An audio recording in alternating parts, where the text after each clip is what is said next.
Hello and welcome back to Purple Does Poison, a Druid Blight caster life.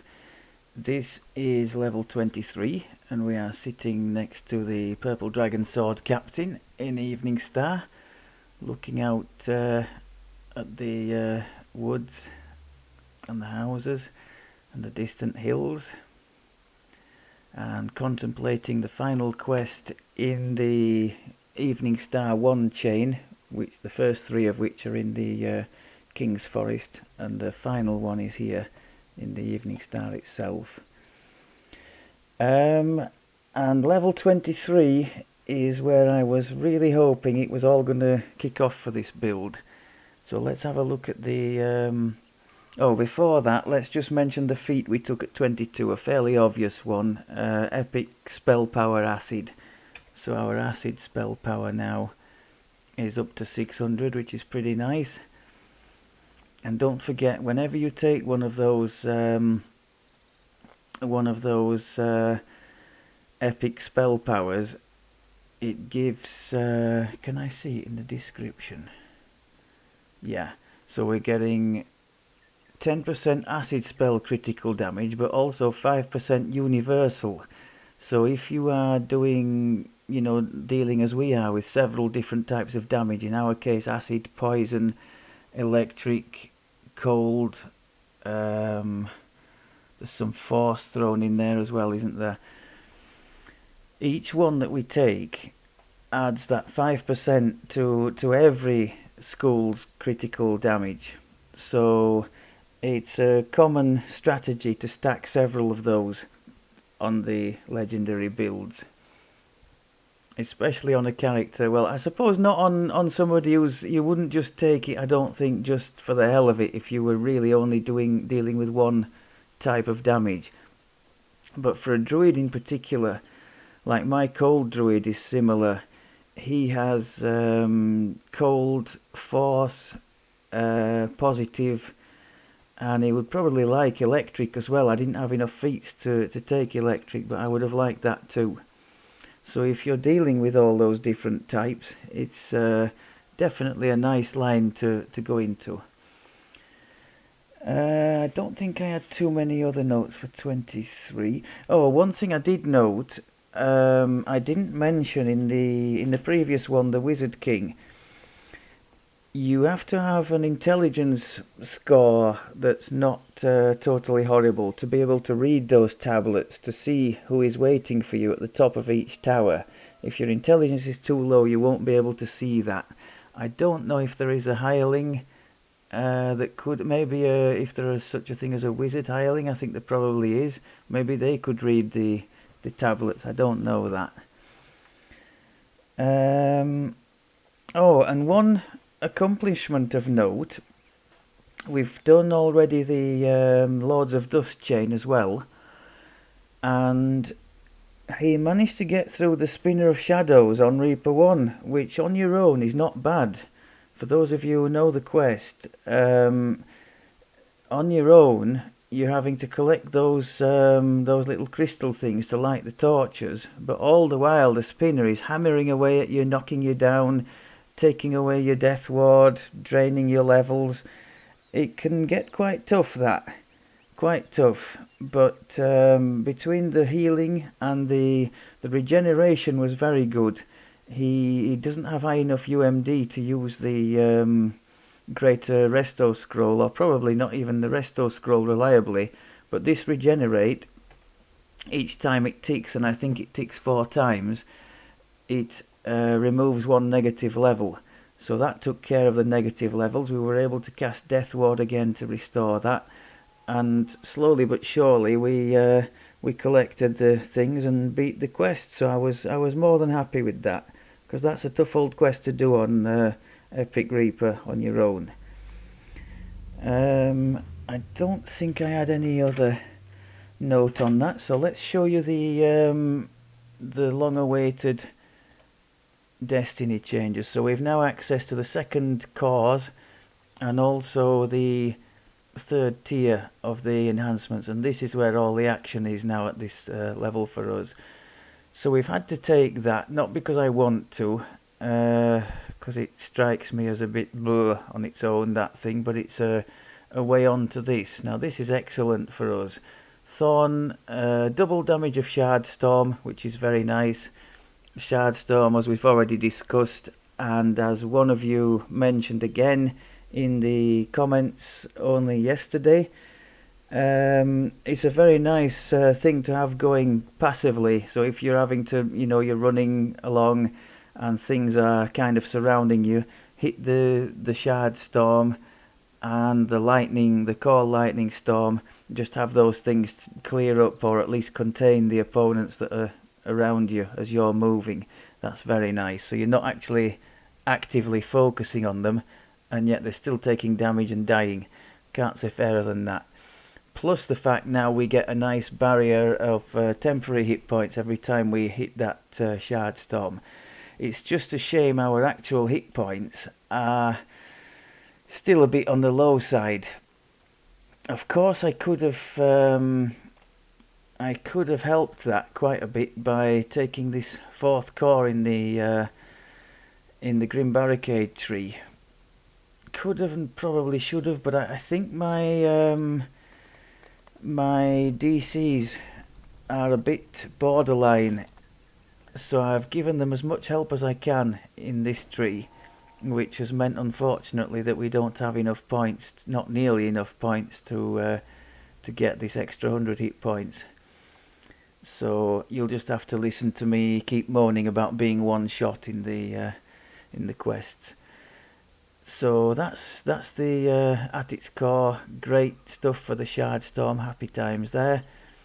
We've got 3 more on the Conjuration DCs. Conjuration, you will recall, is where we decided to focus the most of our attention, because the Acid Well is kind of our signature spell with this build, and my goodness me, does it clear things up nicely. You're probably noticing as well that I've now got all the metas dragged onto the bar and all selected. So we've got Quicken, Maximize, Heighten, Enlarge, Empower. Everything is on. So we've got some ridiculously high cost now. 70 points now for the Acid Well, 70 for Tsunami. Yeah, it's getting expensive, and the reason for that is we've got this evergreen thing now.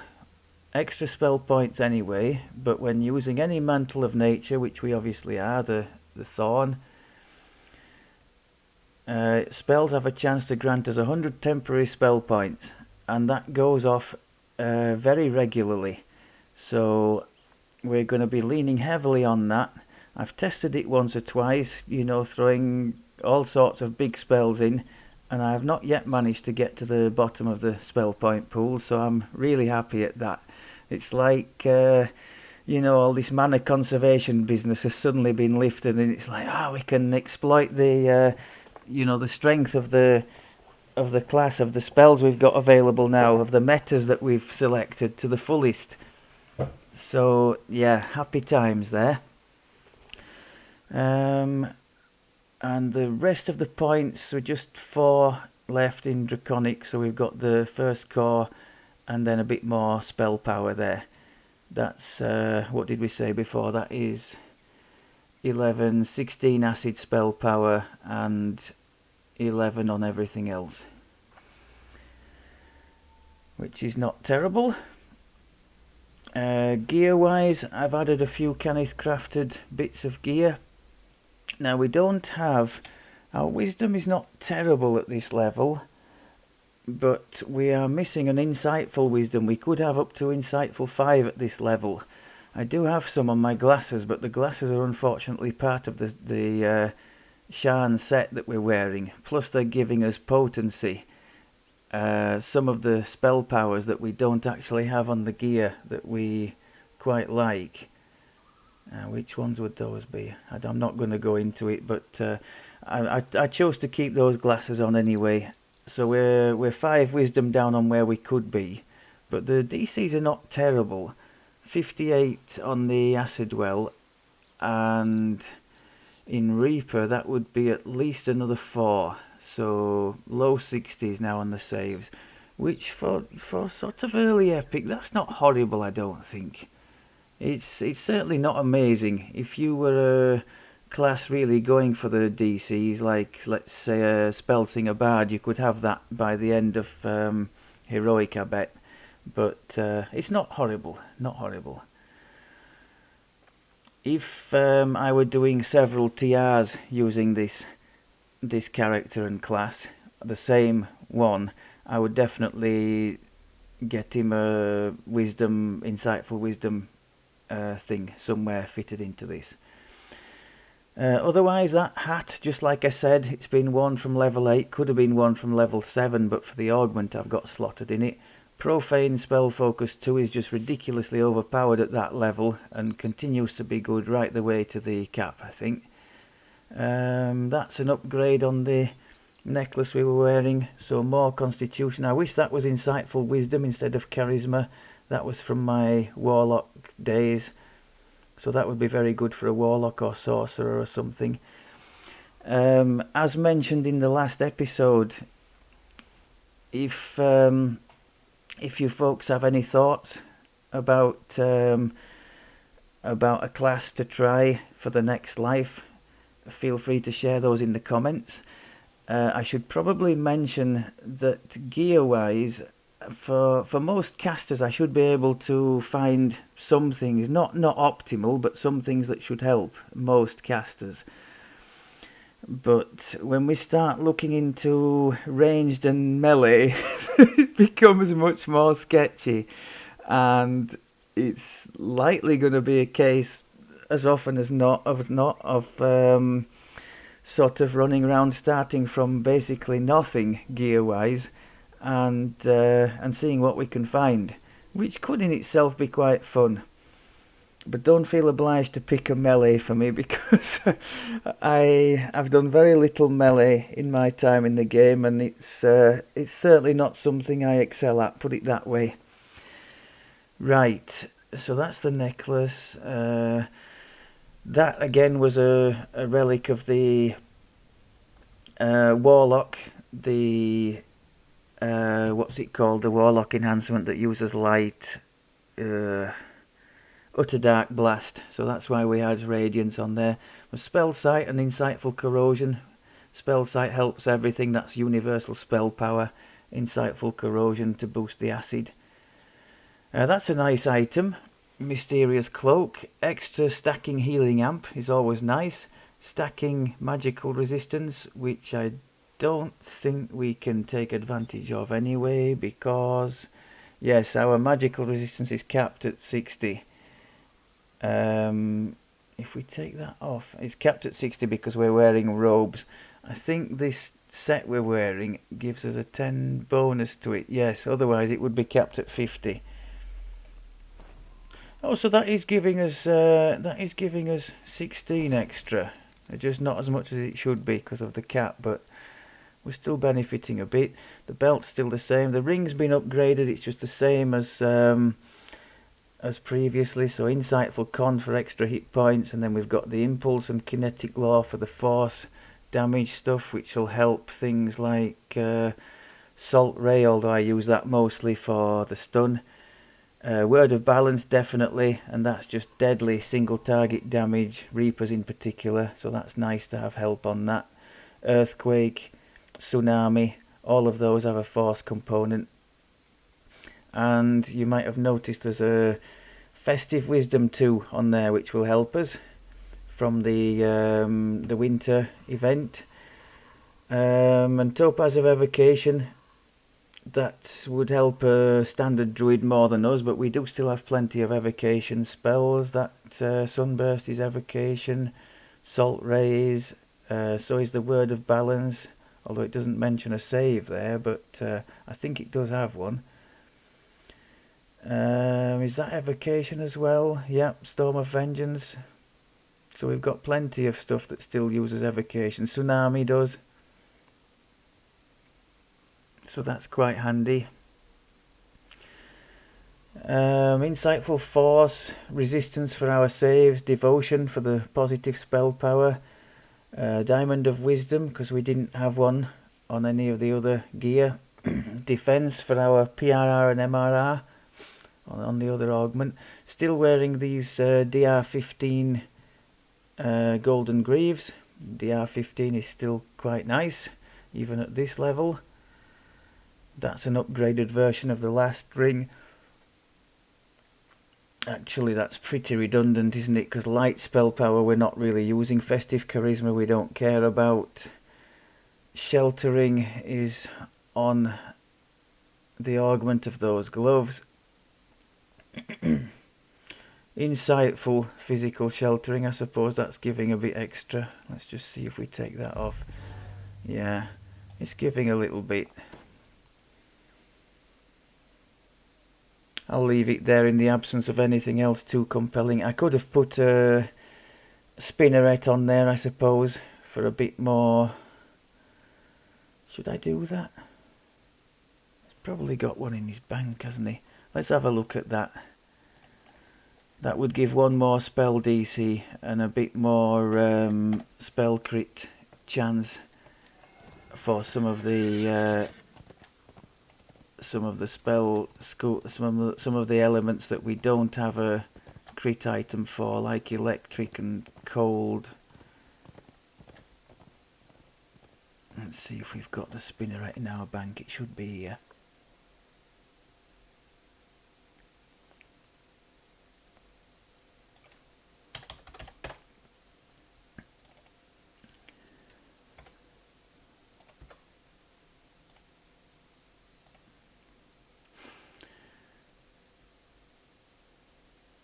Yeah. So quality potency, that's a stacking spell power, so that's not terrible. It's only 9, but it's something. Quality bonus to DC, which is nice. And spell law 4. So let's just have a look before we put it on. Spell power acid 600. And the crit chance, the ones we are not helping at the moment, cold and electric 24 and poison 26. Let's see if we can get those to change.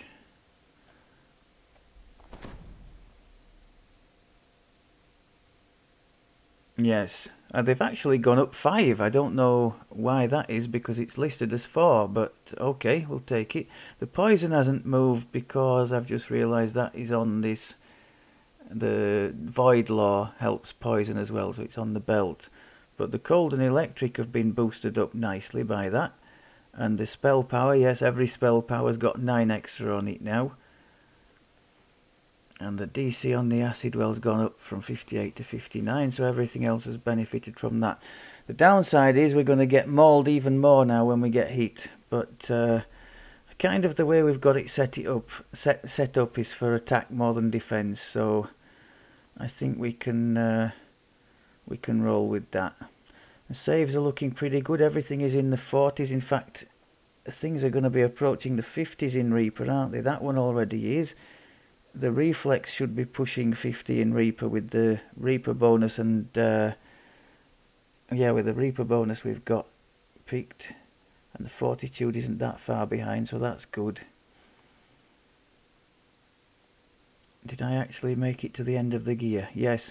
We're still running with this level 5 scepter for spell focus mastery and insightful spell focus mastery. I suppose if I was really bothered, I could craft something significantly better.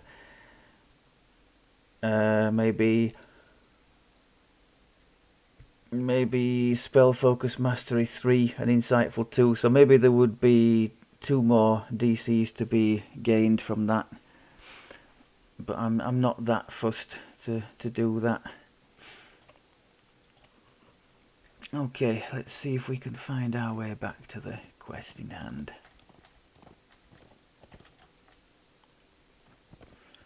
So this, as I mentioned, is the final part of the Eveningstar 1 chain. The first 3 take place in the King's Forest. You collect the quests from these quest givers here and go into the King's Forest wilderness area, which is there on the map. And then the last one is here. Now this is the first quest I've done today. I'm taking advantage of the fact the dogs are quiet after a walk.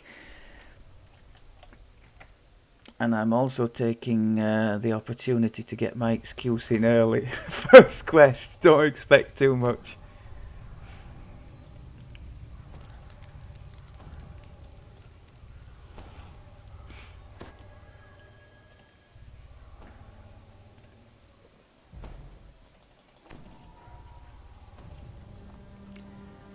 Dusk has long since faded into night, but there is still no sign of the drow.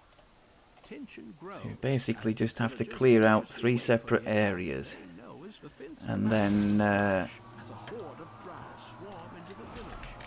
The battle for Eveningstar has oh, it's game on here, people. Game on.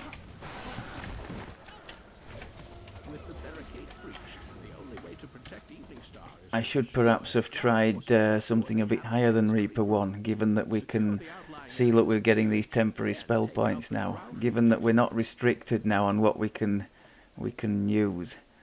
So yes, you have to clear out these 3 separate areas. once prosperous neighborhood at the foot of Oh, the temple of failed. Alnator has turned to charred rubble by the drow's attack. Why can't I target this one? What's going on here? Now, is that the priestess? Is that the one that we can't is that the one we can't kill until everything else? Or she keeps restoring herself from these spiders around the area, doesn't she? Yeah, that's right. This can get quite frustrating. In fact, did she just do it? I'm going to have to keep a close eye on these spiders and really... oh, nice one, okay. Yeah, that can be a real pain in the ass when you're constantly killing her and she's just restoring all the time. It's you just have to keep an eye on any little thing that's around and make sure it doesn't spawn anywhere near her. If it does, just get rid of it before you try and kill her. Oh, look at that. Happy days. Right. So again, there's a priestess down there. Let's try and kill all the things around her first.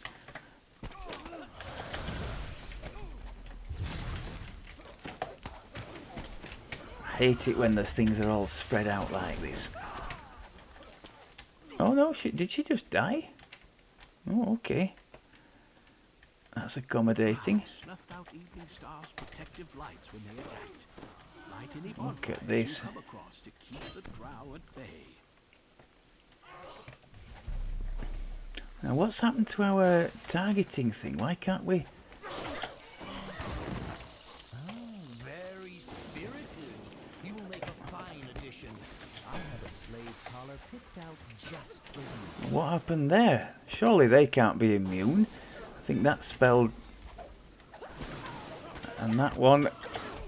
Yeah, they didn't quite do what they were supposed to.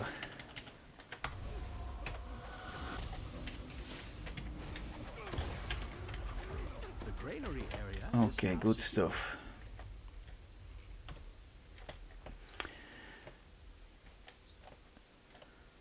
So we've got one more area to clear, and then we're making our way to the end fight.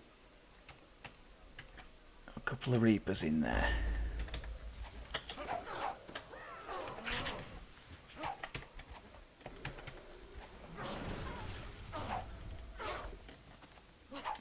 Now that's one thing I think I may, well, if I didn't mention, I'm mentioning now. The hive thing that we have, immune to knockdown, does not work against those things as you've just seen. Now, am I lost here? I think it's up here, is it? No, I don't think it is it? Is it down this way? Yeah, I think it's this way.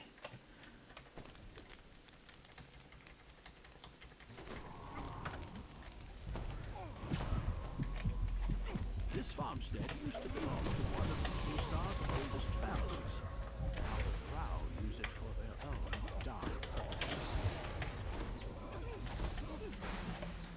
got all the passive things going on around us, which is nice.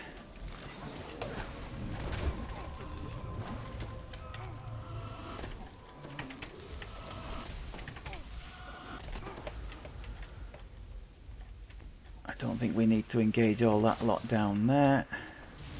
Can you just do me a favour and die?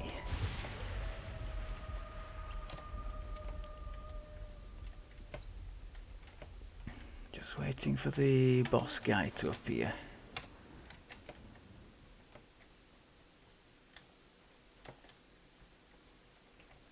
Go on, let's engage these while he's thinking about it.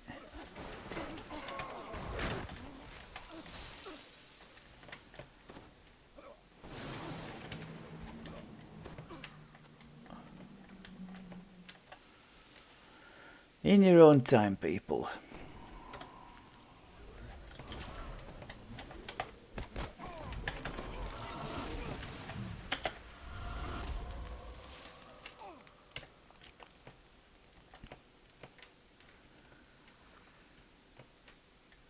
Yes, I must get used to throwing in this carrion swarm at every opportunity. Costs basically nothing and does heavy damage.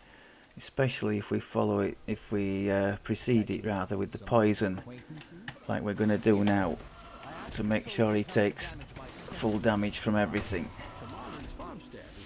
Beautiful. Oh, and another thing, have you noticed the range from which we can attack? Because everything is enlarged now as well. So we can attack from miles away. Watch this. A strategic bombardment. And we need to get rid of these first, don't we? Very nice. So whenever there's a priestess, get rid of everything else. A bit like with the Vengeance Reaper. Get rid of everything else and then the priestess, so she doesn't use them to bring herself back. Now, do we need to rest? I think we'll be okay. In the interests of fluidity, I am going for it. So, poison, spell-like abilities. One insignificant village can stand against Lord's armies. She will take what she wants and leave nothing but the corpses behind.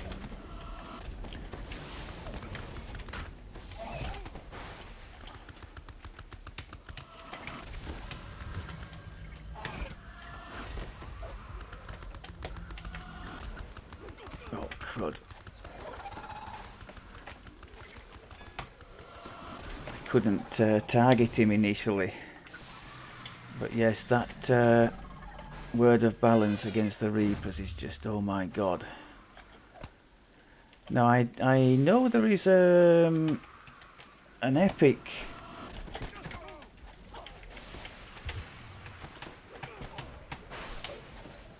There's an epic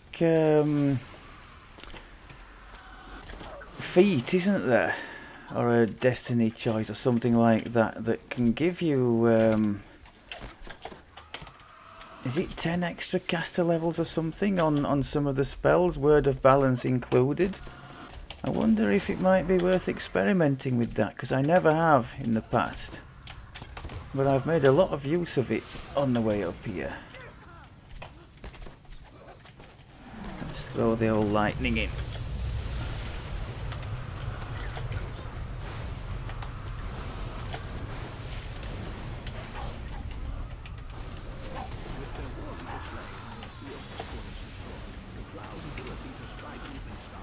I think we have a bit of lag here. Okay. Let's just stick around in the lightning and we should be okay.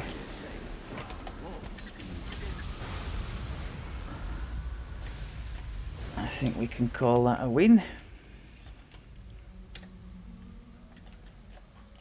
Yeah, even with the... I was rather just throwing anything around at the end. But even doing that, and with the spells costing as much as they did, we still didn't run out of mana, and not using the shrine down at the bottom, which I totally could have used. So that's a glowing endorsement for that evergreen in the primal tree. For any damage dealing caster, maybe not at the cap, but certainly on the way up to make things easier for you, you know, so you can get full use out of your meta magics and all that. And just an amazing one to peak. And to be able to do all that stuff, you know, from extreme distance before the opponents have seen you, to be able to hold them and I mean, like a sorcerer, I don't think they need it, do they? Because they've got, actually, double range on mass hold would be very convenient. So you could mass hold and meteor swarm from miles away and nothing would have even seen you. You could kind of trivialise things like that, couldn't you, I bet? So yes, it's very nice to have. And later on in this tree, we get this one here at 26. More spell power, and the enlarge meta magic's basically going to be free. It's going to cost 1 point. So that's going to be even happier times. Okay, I think that just about wraps it up for this one. This was the abuse of mana episode. Hope it was okay for you, and thanks very much as always for looking. I will speak to you in the next one. Take care.